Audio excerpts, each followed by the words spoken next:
A very good morning, my dear children. Nice to meet you again with a new lesson, and that is lesson number 7, A Visit to Cambridge.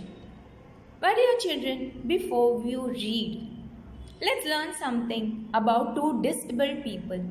Disabled people यानी जिनको health wise या body wise problem होता है, उनको disabled people बोलते हैं. कभी किसी को पैर से प्रॉब्लम होता है, कोई वॉक नहीं कर सकता है, कोई सुन नहीं सकता है, कोई हैंड मूव नहीं कर सकता है, कोई क्रिपल्ड होता है, कोई पर्सन क्रिपल्ड होता है, कोई ना कोई डम डेफ, ऐसे कोई ना कोई पार्ट उनका डिसेबल्ड होता है.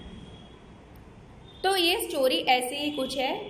दो डिसेबल्ड पीपल यानी सेम टाइप के लोग एक दूसरे से मिलते हैं. अभी डिसेबिलिटी सेम नहीं होती हर किसी के अंदर, सेम डिसेबिलिटी नहीं होती, डिसेबिलिटी डिफरेंट होती है, लेकिन दे आर डिसेबल्ड यानी उनका कंडीशन सेम है. Both of them are having some kind of a problem. और जब ऐसे लोग साथ में मिलते हैं तो कुछ चीज़ें ऐसी कॉमन होती है कि they can share and they can have the feeling, एक दूसरे को फील कर सकते हैं. हम दूसरे के लिए बोलते हैं, बोलना बहुत आसान है, पर उसी मुसीबत में जब दो लोग एक साथ में होते हैं तो वो फीलिंग कुछ डिफरेंट ही होती है, उसमें एक टाइप का अपनापन होता है. Like this, like we are seeing ourselves. So let's start this lesson now. A visit to Cambridge. Before you read, this is a story of a meeting between two extraordinary people. ये disabled ज़रूर है लेकिन इनकी personality एकदम ही extraordinary है. They are something, they have done special in their life. Both of them disabled और differently abled as we know now. अब हमको पता है कि डिसेबल्ड का मतलब क्या है. Stephen Hawking, I have underlined the name. Stephen Hawking is one of the greatest scientists of our time. यानी इसमें जो फर्स्ट पर्सन है मीटिंग के लिए वो स्टीफन हॉकिंग्स है और एक बहुत बड़ा साइंटिस्ट है अपने टाइम का. अभी उनको क्या प्रॉब्लम है. He suffers from a form of paralysis. Paralysis यानी एक साइड वो चलता ही नहीं है बिल्कुल ही, वो ब्रेन की नर्व से डैमेज हो जाता है और वो पार्ट अपना चल नहीं रहा है, जिसके वजह से या तो हमारा हैंड नहीं चल रहा है, हमारा फेस एकदम जकड़ जाता है, हाथ वर्क नहीं करेगा, लेग एक साइड जो पूरा होता है वो वर्क नहीं करता है.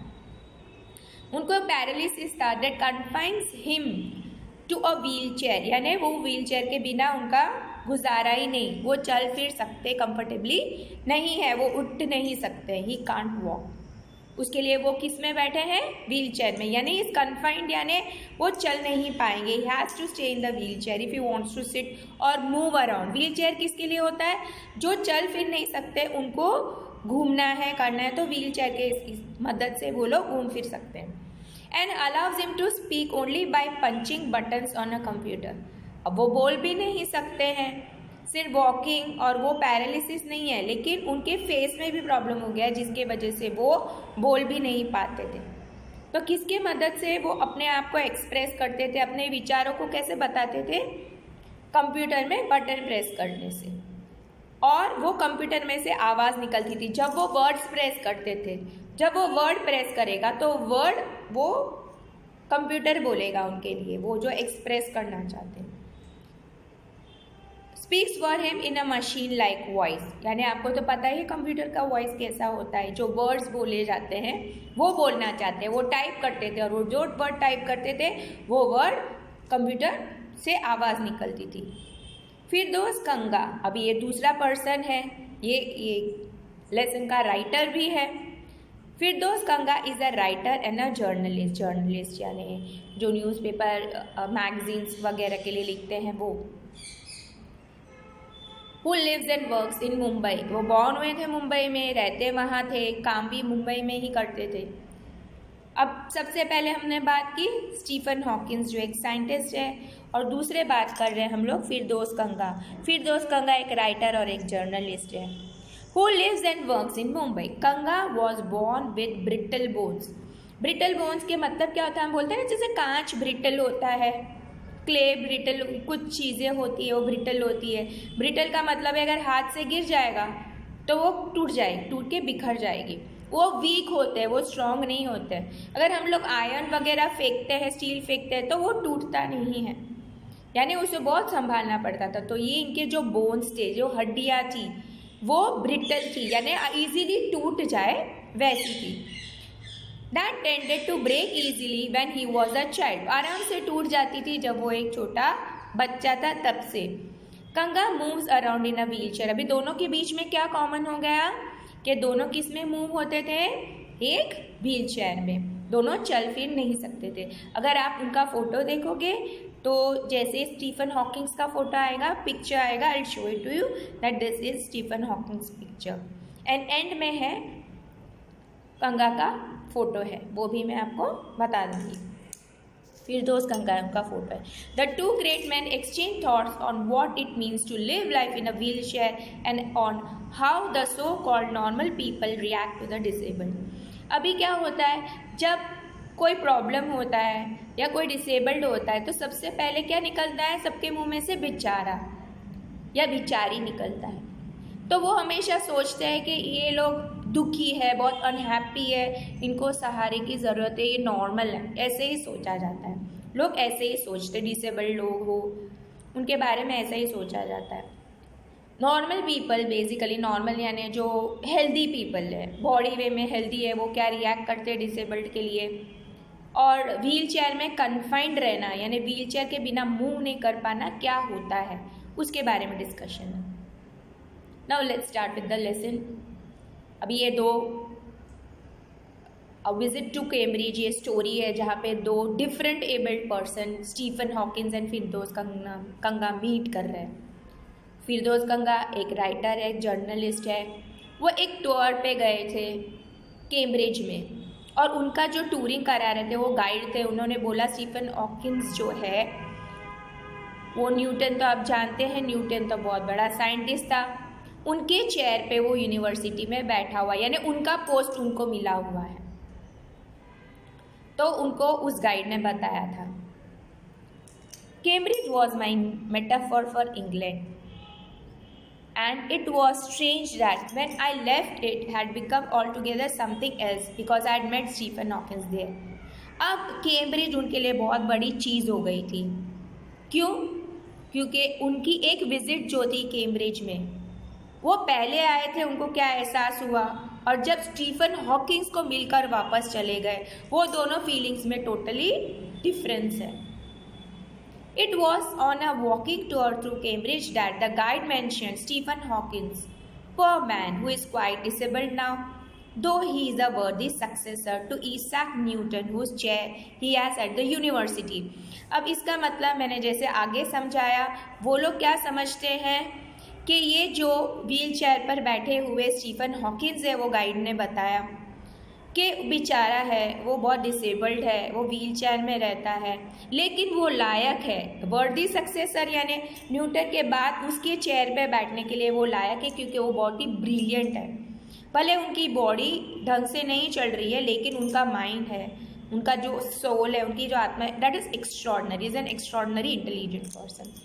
And I started because I had quite forgotten that this most brilliant and completely paralyse astrophysics. Astrophysics का मतलब क्या होता है, वो फिजिक्स से रिलेटेड एक ब्रांच है, यानी फिजिक्स की ही पढ़ाई है जो स्टार्स, प्लैनेट, उनके बारे में आपको नॉलेज देता है। और वो बुक के ऑथर भी थे, a brief history of time, one of the biggest best seller ever lived here, यानी बुक बहुत अच्छे से सेल हुई थी और वो बेस्ट सेलर जो बुक वाले थे वो यहाँ पे रहते भी थे। When the walking tour was done, जब वॉकिंग टूर उनका हो गया तब क्या किया, I rushed to a phone booth, यानी ये मिस्टर फिरदौस कंगा था। He went to the phone booth and almost tearing the cord so that it could reach me outside. Tearing the cord का मतलब क्या था, फ़ोन बूथ से खींच के वो फ़ोन बाहर लेके आते थे, यानी वो जो कनेक्शन का वायर होता है, कॉर्ड होता है, वो लगा कि वो इतना खींच रहे थे, बाहर निकाला था कि ऑलमोस्ट टूटने के लायक हो गया था। जब हम लोग कोई चीज़ छोटी होती है उसको दूर तक लेकर जाते हैं तो ऐसा लगता है जैसे फ़ोन और वायर अलग हो जाएगा, उस हिसाब से। So it could reach me outside, ताकि वो फ़ोन बूथ में तो जा नहीं सकते थे व्हील चेयर के साथ, तो वो फ़ोन उसको फ़ोन बूथ में से निकाल के बाहर बात करने की कोशिश करते। फ़ोन स्टीफन हॉकिंस हाउस, अभी इन्होंने फिरदौस कंगा ने किसको कॉल किया था? स्टीफन हॉकिंस के घर पे। There was his assistant on the line, भी कौन थे? उनको हेल्प करने वाले असिस्टेंट थे। एंड फिरदौस कंगा ने बोला, I told him I had come in a wheel chair from India. उन्होंने उनको बोला कि मैं इंडिया से आया हूँ। फिरदौस कंगा ने बोला मैं व्हील चेयर में, यानी मैं डिसेबल्ड हूँ। Perhaps he thought I had propelled myself all the way to write about my travels in Britain. अभी ये लिख रहे थे, जैसे कि वो एक राइटर थे, तो उन्होंने सोचा कि हो सकता है कि ये लिखने के लिए ब्रिटेन में ट्रैवल करने के लिए आए। I to see professor Hawkins even 10 minutes will do. अभी उन्होंने रिक्वेस्ट किया उनके असिस्टेंट को कि मुझे मिलना है प्रोफेसर हॉकिंस को, 10 मिनट भी चल जाएगी। Half an hour he said. उन्होंने बोला आधा घंटा मैं आपको दे रहा हूँ मीटिंग के लिए, और उन्होंने टाइम बताया फ्रॉम 3:30 to 4। उनको परफेक्ट टाइम दे दिया, उनको अपॉइंटमेंट दे दिया कि टाइम था 3:30 से लेके 4 तक। And suddenly I felt weak all over. Growing up disabled you get fed up with people asking you to be brave. और अचानक से उनको कैसे फील हुआ? वीक फील हुआ एकदम ही, क्योंकि उनको एक्सेप्ट कर लिया था, उनका इंटरव्यू का टाइम उन्होंने एक्सेप्ट कर लिया था। क्योंकि ग्रोइंग अप डिसेबल्ड का मतलब है कि अगर वो बड़े हो रहे हैं, वो डिसेबल्ड है, वो यानी व्हील चेयर में ही है, you get fed up with people asking you to be brave. अभी लोग बोलते हैं कि हाँ हाँ तुम ब्रेव रहो, हिम्मत मत हारो, लोग अपनी ज़िंदगी अच्छे से जियो, खुशहाली से जियो, ये सुन सुन के परेशान हो जाता है। As if you have a courage account on which you are too lazy to draw a cheque. यानी तुम्हारे अंदर करेज तो है लेकिन तुम लेजी हो करेज को एक्सेप्ट करने के लिए, ऐसी वाली फीलिंग दे रहे थे। The only thing that makes you stronger is seeing somebody like you. अब नॉर्मल पीपल से साथ कांटेक्ट करने से बेटर हम लोग को कैसे फील होता है, जैसे हमारे ही लेवल के लोगों को अगर हम लोग मिलते हैं तो हमको कैसे डिफरेंट फीलिंग होता है, अपनापन सा लगता है।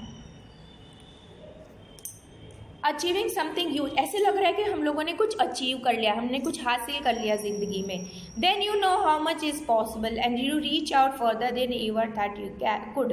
यानी तुम आगे और रीच आउट करते हो, पर्सन को जानने की कोशिश करते हो और तुम उनको बहुत अच्छे से जान पाते हो। I haven't been brave said his disembodied computer voice the next afternoon. I had no choice. Disembodied का मतलब क्या होता है? बॉडी से अलग होता हुआ कंप्यूटर का साउंड, यानी बॉडी में से तो नहीं निकल रहा है, वो आवाज़ किस में से निकल रहा था? कंप्यूटर में से, क्योंकि स्टीफन हॉकिंस जो थे वो बात नहीं कर पा रहे थे। अब उन्होंने बोला कि इसमें ब्रेवरी की बात ही नहीं है, मेरे पास कोई चॉइस ही नहीं था, मैं डिसेबल्ड हूँ, तो मुझे इसी हिसाब से कॉम्प्रोमाइज़ करके रहना है। श्योरली आई वॉन्टेड टू से living creatively with the reality of his disintegrating body had a choice.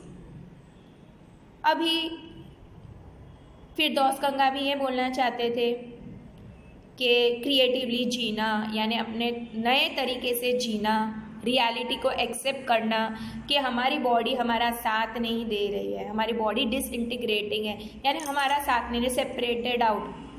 क्या हमारे पास कोई चॉइस है?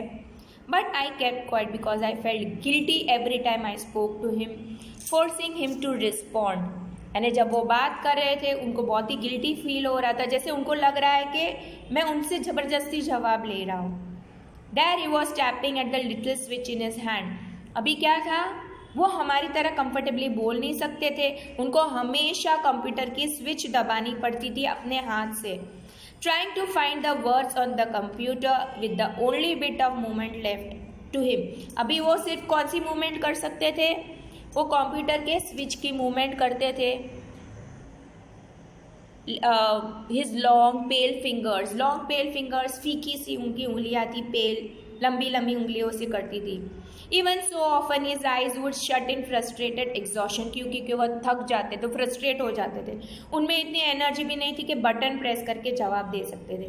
इसके लिए ये ऑथर को, फिरदौस कंगा को बहुत फील होता था कि मैं इनसे इतना सवाल कर रहा हूँ, ये जवाब देने में थक जाते होंगे। And sitting opposite to him, अब वो उनके सामने बैठे थे, स्टीफन हॉकिंस के सामने। I could feel his anguish, the mind buoyant with thoughts, यानी उनका माइंड में तो बहुत सारे विचार थे, that came out in frozen phrases and sentences stiff as cords. ये बहुत ही ब्यूटीफुल सेंटेंस है, अभी इसको समझने की कोशिश करना। उनका एंग्विश, यानी इनके अंदर जो फीलिंग था, जो पेन था, वो कैसे दिखाई दे रहा था, वो पेन। उनके अंदर जो विचार बहुत मूव कर रहे थे, फास्ट थॉट्स आ रहे थे उनके विचारों में, लेकिन वो जो एक्सप्रेस कर रहे थे वो एक डेड बॉडी की तरह था। डेड बॉडी कैसा होता है, एकदम स्टिफ हो जाता है। जो इंसान मर जाता है उसके अंदर कोई मूवमेंट ही नहीं होता है, वो फ्रोजन फ्रेजेस का मतलब क्या होता है, वो छोटे छोटे वर्ड्स, पूरा सेंटेंस भी नहीं। फ्रोजन का मतलब तो आपको पता है, दैट इज फ्रीजन, मतलब it's ice cold. Phrase, sentences stiff as cords, अगर वो सेंटेंस भी बनाते हैं तो उसमें जान नहीं है। छोटे छोटे फ्रेज बनाते हैं, छोटे छोटे सेंटेंसेस बनाने जिसमें कोई जान नहीं है, वो उसके अंदर उनका पेन जो दिखाई देता था वो पता चल रहा था। A lot of people seem to think that the disabled people are chronically unhappy. बहुत सारे लोग ये सोचते हैं कि अगर डिसेबल्ड पर्सन है तो वो बिल्कुल एक्सट्रीमली अनहैप्पी है, बहुत ज़्यादा दुखी है। I said I know that's not true myself. Are you often laughing inside?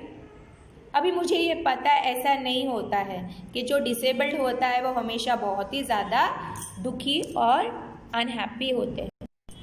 About 3 minutes later he responded, I find it amusing when people patronize me. यानी 3 मिनट के बाद वो सोचते हैं, वो रिस्पॉन्ड करते हैं, बोलते हैं कि I find it amusing when people patronize, यानी मुझे ट्रीट मी काइंडली, मुझे थोड़ा सा वियर्ड लगता है, अम्यूजिंग लगता है, थोड़ा सा अजीब लगता है। And do you find it annoying when someone like me comes and disturbs you in your work? अब वो बोलता है कि आपकी तरह अगर कोई डिसेबल्ड पर्सन आपको मिलने आता है तो आपको बुरा लगता है, आपको डिस्टर्ब करता है तो आपको गुस्सा आ जाता है। Annoy means exactly that. The answer flashed yes, वो हंसने लग जाते हैं। उन्होंने वन साइडेड, क्योंकि वन साइड उनकी पैरालाइज हो गई थी, इसके लिए वन साइड से वन वे स्माइल दे रहे थे। Without being sentimental or silly, that I was looking at one of the most beautiful men in the world. अभी उन्होंने जैसे भी स्माइल किया, एक वन साइडेड स्माइल, उन्होंने बोला हाँ मुझे गुस्सा आ जाता है जब मेरी तरह आके मुझे कोई डिस्टर्ब करता है, और वो मुस्कुराने लग गए।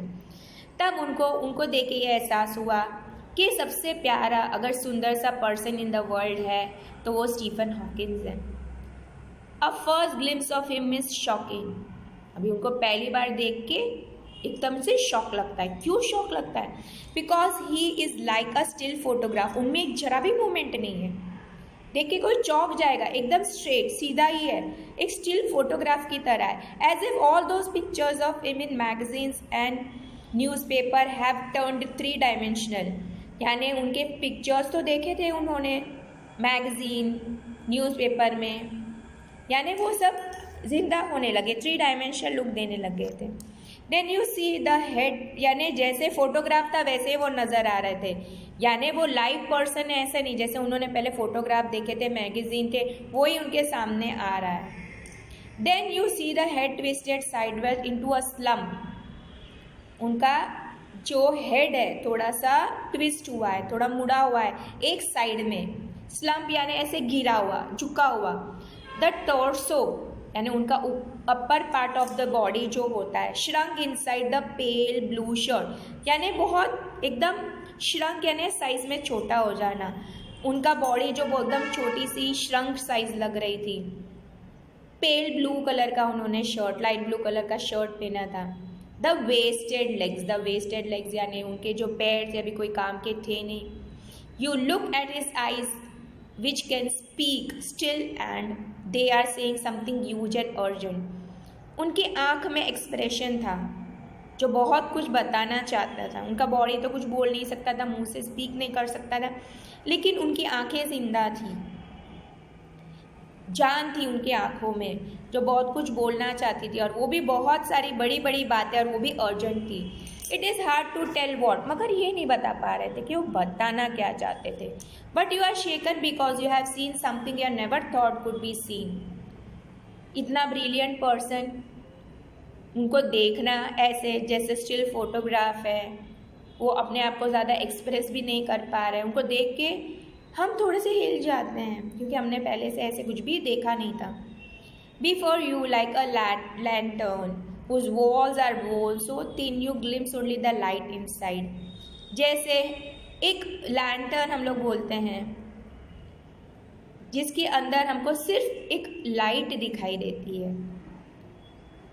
Is the incandescence of a man, यानी वो इंसान का इनर ग्लो हम लोग देख सकते हैं. The body almost irrelevant, body का कोई लेना देना ही नहीं है. वो कैसा था, एक केस की तरह था खाली. Irrelevant exist only like a case made of shadows, shadow का केस है जो कोई काम का नहीं है.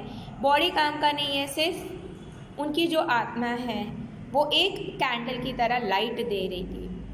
So that I know believer in eternal souls, lasting souls, known that this is what each of us is, everything else and accessory.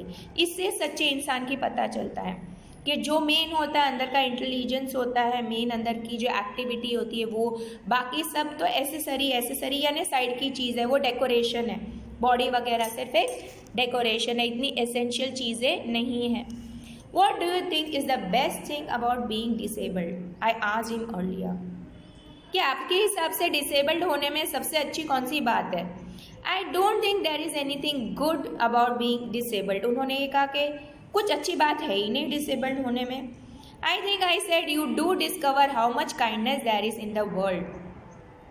पर हमको जब डिसेबल्ड होते हैं तब हमको पता चलता है, लोग जब हम पे दया खाते हैं तब हमको पता चल जाते हैं सब हम ही पे दया खाते हैं. इसके लिए हमको ये पता चलता है कि कितनी दया है दुनिया के अंदर, क्योंकि सब लोग उन पे आ जाते हैं, कितना काइंडनेस है वो देख सकते हैं. Yes, he said. It was a disadvantage of his voice synthesizer that it could convey no inflection, no shades or tone.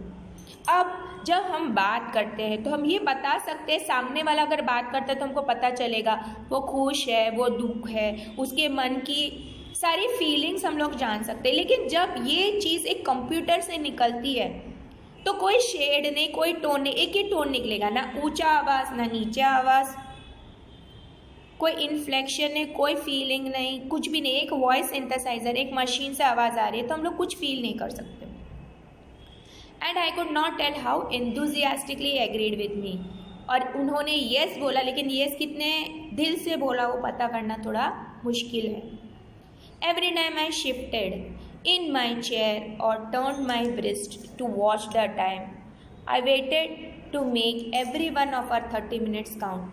अभी ये फिरदौस गंगा थे, वो बार बार अपनी घड़ी देख रहे थे. डेफिनेटली घड़ी देखेंगे क्योंकि उनको मीटिंग ½ एन आवर की थी और उनको सबसे बेस्ट अच्छे क्वेश्चंस पूछ के इतना उनको जान लेना था 30 मिनट्स के अंदर, तो बार बार अपनी घड़ी देख रहे थे. I felt a huge relief and acceleration in the possibility of my body. अभी उनको बहुत ही अच्छा लग रहा था, ये फिरदौस गंगा को खुशी मिल रही थी, एक रिलीफ मिल रही थी. How little it mattered that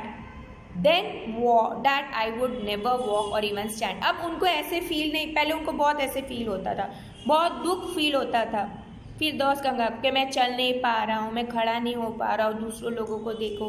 लेकिन इनको मिलने के बाद अब ये चीज़ उनको इतनी मैटर नहीं कर रही थी कि मैं कभी चल नहीं पाऊँगा या मैं कभी खड़ा नहीं रह पाऊँगा. इनको ये चीज़ इतनी matter.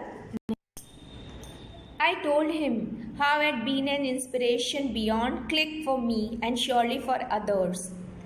Did that taught him, help him? अभी उन्होंने ये बोला कि वो मेरे लिए एक बहुत बड़ा इंस्पिरेशन बन गए थे. किसके लिए? ये राइटर फिरदौस गंगा के इंस्पिरेशन कौन बन गए थे? स्टीफन हॉकिंस बन गए थे. वो उनको दिल से अब लगने लगा था. No, he said. And I thought how foolish I was to ask कि आप मेरे इंस्पिरेशन हो, आप दूसरों के भी इंस्पिरेशन बन गए हो. तो ये बताए नहीं, उन्होंने बोला. फिर इनको लगा कि नहीं मैंने भूल से क्यों ये क्वेश्चन पूछ गया. When your body is a claustrophobic room and the walls are growing narrower day by day, it doesn't do much good to know that there are people outside smiling with admiration to you, see you breathing still.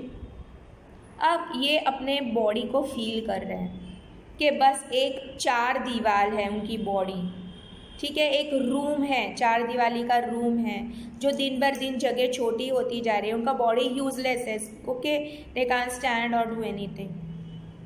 तो लोग देखते हैं उनको admiration से, अरे ये देखो, ये ऐसे होने के बावजूद भी ये अभी भी सांस ले रहे, अभी भी जिंदा है, अभी भी काम कर रहे हैं। तो ये सारी चीज़ें उनको मैटर नहीं कर रही थी, ये सोचना इतना कुछ बीइंग प्राउड नहीं है। Is there any advice you can give to disabled people, something that might help them live better life. अभी वो ऐसे बोल रहे थे कि आप कुछ मैसेज देना चाहते हो डिसेबल्ड लोगों को, अपनी तरीके के लोगों को एक इंस्पिरेशन देना चाहते हो, आपके फीलिंग्स अंदर जो है आप उसको शेयर करना चाहते हो ताकि उनकी लाइफ वो और अच्छी बना सके। तब उन्होंने ये बोला, they should concentrate on what they are good at. I think things like the disabled Olympics are a waste of time. उन्होंने ये बोला कि हर एक इंसान के अंदर कुछ खूबी होती है, जैसे स्टीफन हॉकिंस एक साइंटिस्ट थे, कंगा जो थे वो फिरदौस कंगा थे, वो एक राइटर थे, तो सबके अंदर अलग अलग खूबी होती है। तो उनको जोर ज़बरदस्ती से दूसरी चीज़ की कोशिश नहीं करनी है, वो जिसमें बेस्ट है उनको उसमें कंसंट्रेट करना है। जैसे डिसेबल्ड लोगों की ओलंपिक्स है, उनमें भाग लेना, लोग नए नए खेल करते हैं, ठीक है, वो अलग अलग खेल करते हैं, यानी स्पोर्ट्स करते हैं जिसके अंदर वो लोग बोलते हैं तुम लोग को भाग लेना चाहिए, तुमको पार्ट लेना चाहिए। ये सारी चीज़ें वेस्ट ऑफ टाइम, अगर आपको ये नहीं पसंद है तो आपको ये नहीं करना चाहिए। I know what you mean. I remember the years I had spent trying to play a Spanish guitar, considerably larger than I was. अभी उनको याद आता है, किनको? फिरदौस कंगा को, कि हाँ जिस चीज़ में मैं अच्छा नहीं हूँ, मुझे लोग बोलते हैं ये करने से तुमको अच्छा लगे, उसमें कोई मज़ा नहीं है। जैसे फिरदौस कंगा के पास एक बड़ा सा स्पेनिश गिटार था, उनके साइज से भी बड़ा, ऑब्वियसली वो छोटे होंगे तब, और उन्होंने बहुत कोशिश की उसको प्ले करने के लिए, लेकिन वो नहीं कर पाए। तो उन्होंने एक दिन वो गिटार की स्ट्रिंग्स निकाल दी खुश होके। I did spend trying to play a Spanish guitar considerably larger than I was, and how gleeful I'd unstringed it one night. The half hour was up. I think I had annoyed you enough, I said grinning. Thank you for.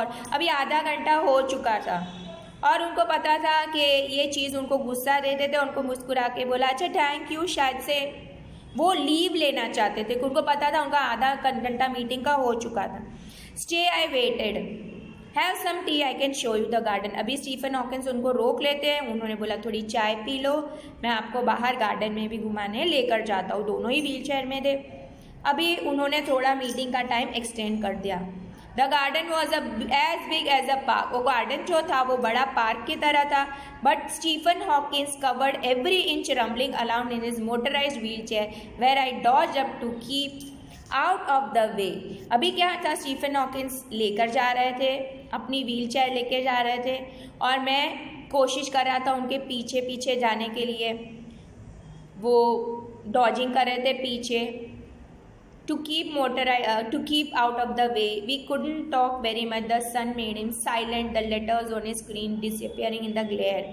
अब अचानक से वो silent क्या हो गया, वो बोल रहे थे लेकिन हम लोग मोबाइल भी अगर देखने की कोशिश करते हैं, कोई भी ऐसी चीज़ होती है, मोबाइल है, कंप्यूटर है, क्योंकि गार्डन में कांच था, ठीक है, तो वो लेटर्स दिखाई नहीं दे रहे थे, यानी साइलेंट हो गए। उनका मतलब है कि ना उनको दिखाई दे रहा था, ना वो कुछ टाइप कर पा रहे थे, ना वो कंप्यूटर में से कोई आवाज़ आ रही थी।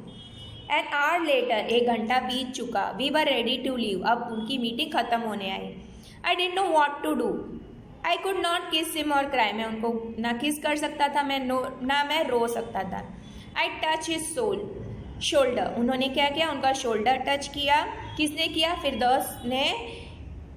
फिरदौस कंगा ने स्टीफन हॉकिंस के शोल्डर को टच किया। And wheeled out into the summer evening. अभी शाम हो गई थी, वो बाहर निकले थे। आई लुक बैक, यानी वो राइटर ने पीछे देखा फिरदौस कंगा ने, and I knew he was waving though he wasn't. उनको दिल से ऐसी फीलिंग हुई कि वो शायद स्टीफन हॉकिंस बाई, क्योंकि वो मूवमेंट कर ही नहीं सकते थे, उनको ऐसे महसूस हुआ कि वो वेव कर रहे हैं। Watching him an embodiment of my bravest self. the one I was moving towards, the one I had believed in for so many years alone, I knew that my journey was over for now. अभी फिरदौस गंगा को कैसी feeling हो रही थी? उनको उन्हीं की छवि दिखाई दे रही थी, ब्रेवेस्ट सेल्फ, यानी वो ब्रेव पर्सन है कि वो व्हील चेयर पे सारा काम कर रहे हैं। ऐसे हालत में जी के आगे बढ़ना हर एक दिन बहुत ही मुश्किल काम है। इतने सारे सालों से वो लोग कर ही रहे थे और अभी के लिए ये उनका मीटिंग था, वो जर्नी ख़त्म हो गई थी सिर्फ अभी के लिए, लेकिन उनको बहुत ही आगे अभी भी बढ़ना है। और बच्चे ये फिरदौस गंगा का फ़ोटो है, आप देख सकते हो। That is from Firdaus Ganga is the writer and that is from heavens on wheels, यानी व्हील्स का मतलब है व्हील चेयर, और उनके लिए वो ही स्वर्ग जैसा है। I hope children you understood this lesson very nicely. You enjoyed the meeting of them. You could feel their disability. और किसी डिसेबल्ड पर्सन से हमदर्दी रखने से बेटर है उनका कंडीशन देख के ये कुछ सीख लेना. दे डोंट नीड, हमको हमारी दया की उनको ज़रूरत नहीं है. हमको उनको अपने लेवल का समझ के जीना है, क्योंकि उनके अंदर भी कुछ स्पेशल, हर एक इंसान के अंदर एक स्पेशल चीज़ होती है, और वो जो स्पेशल थिंग्स होते हैं उनको देख के हमको उनको अप्रिशिएट करना चाहिए, because they also want to be in our level. They are disabled but not, हार नहीं मानते वो लोग. Okay children, meet you with our when we are having the next lesson. Goodbye for now.